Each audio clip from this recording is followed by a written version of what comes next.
అధ్యక్ష. తల్లికి వందనం పథకం మీ అందరికి తెలుసు కదండి అధ్యక్ష. ఇది యాక్చువల్ గా గతంలో జగన్మోహన్ రెడ్డి గారు అమ్మఒడి అని ఒక పథకాన్ని ఇచ్చేవారు. స్కూల్కి వెళ్ళే పిల్లల తల్లికి ఇచ్చారు. ఎందుకంటే డ్రాప్ అవుట్స్ ని తగ్గించడం కోసం.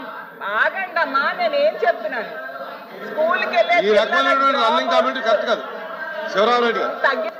శివరామరెడ్డి గారు అధ్యక్ష మాట్లాడదాం చెప్పండి చెప్తాను.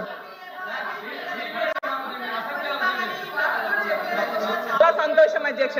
కానీ ఈ రాష్ట్రంలో 83 లక్షల మంది పిల్లలు స్కూల్ కి వెళ్తున్నారు అధ్యక్ష.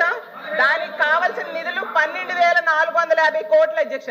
కానీ బడ్జెట్ లో పెట్టారు 5,387 కోట్లు మాత్రమే అధ్యక్ష. ఇది తప్పు అయితే చెప్పమనండి, అప్పుడు అరవమనండి అధ్యక్ష. అయితే మరి 5,387 కోట్లతో ఎవరికి సర్దుతారు, ఎంతమందికి ఇస్తారు, ఎప్పుడు నుంచి ఇస్తారు? స్కూల్ స్టార్ట్ అయ్యి ఇప్పటికే 5-6 నెలలు అయిపోయింది అధ్యక్ష. ప్రైవేట్ స్కూల్స్ కి వెళ్ళే పిల్లలు కూడా ఉన్నారు. ఎవరినైనా మోసం చేయొచ్చు కానీ పిల్లలు మాత్రం మోసం చేయకూడదు అధ్యక్ష. జాలి ఉండాలి కదా పిల్లలంటే. మరి ఇప్పుడు 100 రూపాయలకి క్వార్టర్ మధ్య ఇవ్వడం మీద చాలా సమీక్షలు చేశారు. మరి తల్లికి వందనం మీద కూడా కొంచెం సమీక్ష చేసి వాళ్ళకి తొందరగా డబ్బులు ఇచ్చేట్టుగా, వాళ్ళకి ఇవ్వాల్సిన 12,450 కోట్లు ఇచ్చేట్టుగా చేయమని మీ ద్వారా వాళ్ళని కోరుతున్నాను అధ్యక్ష. అలాగే ఇంకో మంచి పథకం మీరు పెట్టారు అధ్యక్ష, మహాశక్తి పథకం అనేసి. చాలా సంతోషం. ప్రతి నెల కూడా 1,500 ఇస్తాము 18 సంవత్సరాలు దాటిన వాళ్ళకి 59 సంవత్సరాల వరకు అని చెప్పారు అధ్యక్ష. ఆ పథకానికి రూపాయి కూడా ఇప్పటికి విధించలేదు అధ్యక్ష. ప్లీజ్ కంటిన్యూ చేయనివ్వండి, దయచేసి కంటిన్యూ చేయనివ్వండి. మేడం అధ్యక్ష తీసుకుంటే అప్పుడు చేయూత జగన్మోహన్ రెడ్డి గారు ఇచ్చేవారు అధ్యక్ష. అది లేదు ఇది లేని పరిస్థితి అయిపోయింది అధ్యక్ష. ఇంకా బస్సు ఫ్రీ బస్సు గురించి చెప్తాను అధ్యక్ష.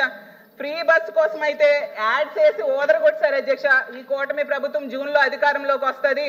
వెంటనే తిరుపతి, విజయవాడ, అన్నవరం, సింహాచలం, కాణిపాకం ఇవన్నీ కూడా పుణ్యక్షేత్రాలన్నీ మహిళలందరూ చక్కగా ఫ్రీ బస్సులో వెళ్ళొచ్చు అని చెప్తే నిజంగా మహిళలందరూ కూడా చాలా ఆశ పెట్టుకున్నారు అధ్యక్ష. నిజం చెప్తున్న 2.5 కోట్ల మంది మహిళలు చాలా ఆశ పెట్టుకున్నారు అధ్యక్ష. ఒక రూపాయి కూడా కేటాయించలేదు అధ్యక్ష. చాలా ఘోరం. అసలు ఈ ఫ్రీ బస్సు వీళ్ళు పక్క రాష్ట్రాలను చూసి కాపీ కొట్టారు అధ్యక్ష. వాళ్ళైతే నెల రోజుల్లోనే ఆ ఫ్రీ బస్ అమలు చేశారు అధ్యక్ష.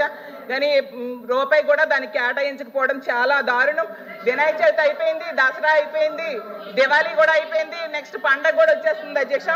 దానికి కూడా బడ్జెట్ లో నిధులు కేటాయించండి మళ్ళీ మార్చి అనేసి నేను కోరుతున్నాను అధ్యక్ష. అలాగే తీసుకుంటే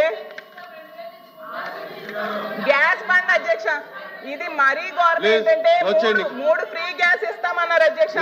దీనికి కావాల్సింది 4,000 కోట్లు ఇచ్చింది 8,895 కోట్లు అధ్యక్ష. దీపం 2 అంటే నేను అనుకున్నాను ఏదో 3 గ్యాసులు ఇచ్చేస్తారు అనుకునేసరికి 2 గ్యాసులు ఎగ్గొట్టి 1 గ్యాస్ ఇవ్వడమని దీపం 2 అర్థమని నాకు అర్థమైంది అధ్యక్ష. ఓకే, ఇంకా అన్నదాత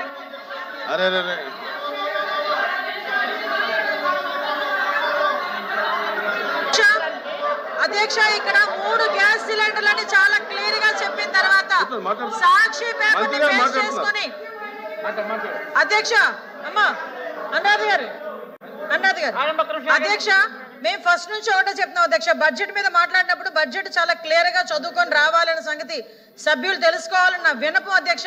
ఎందుకంటే ఇదే ఉచిత బస్సుల విషయంలో ఉచిత సిలిండర్ల విషయంలో 3 సిలిండర్లు ఏ టైం టు ఏ టైం, సంవత్సరానికి 3 సిలిండర్లు ఏ టైం టు ఏ టైం అని చెప్పి చాలా క్లియర్ గా చెప్పున్నారు.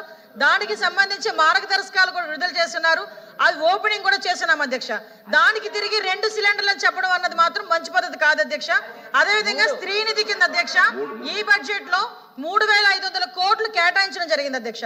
స్త్రీనిధి గురించి 3,500 కోట్లు కేటాయించలేదు, రూపాయి కూడా కేటాయించలేదని సభ్యురాలు అవాస్తవాలు మాట్లాడుతుంటే ఖండించాల్సిన అవసరం మాకు పాలకపక్షంగా మాకు ఉంది అధ్యక్ష. అందువల్ల మేము కూడా ఈ రోజు మైక్ తీసుకోవాల్సిన అవసరం వచ్చింది. ప్రతి దానికి కూడా అంటే మీరు నిజంగా విమర్శ చేయండి, సద్విమర్శ చేయండి, మేము కూడా తీసుకుంటాం. అంతేగాని మేము చేస్తున్న వాటిని కూడా చెయ్యలేదు అని చెప్పి ప్రజలకు సభ ముందు అవాస్తవాలు పెడతా ఉంటే ఇది సభ ఉల్లంఘన కింద కూడా వస్తుందని చెప్పి నా ఉద్దేశం అధ్యక్ష. దానికి మీరు కూడా ఒకసారి ఆలోచించాలి అధ్యక్ష.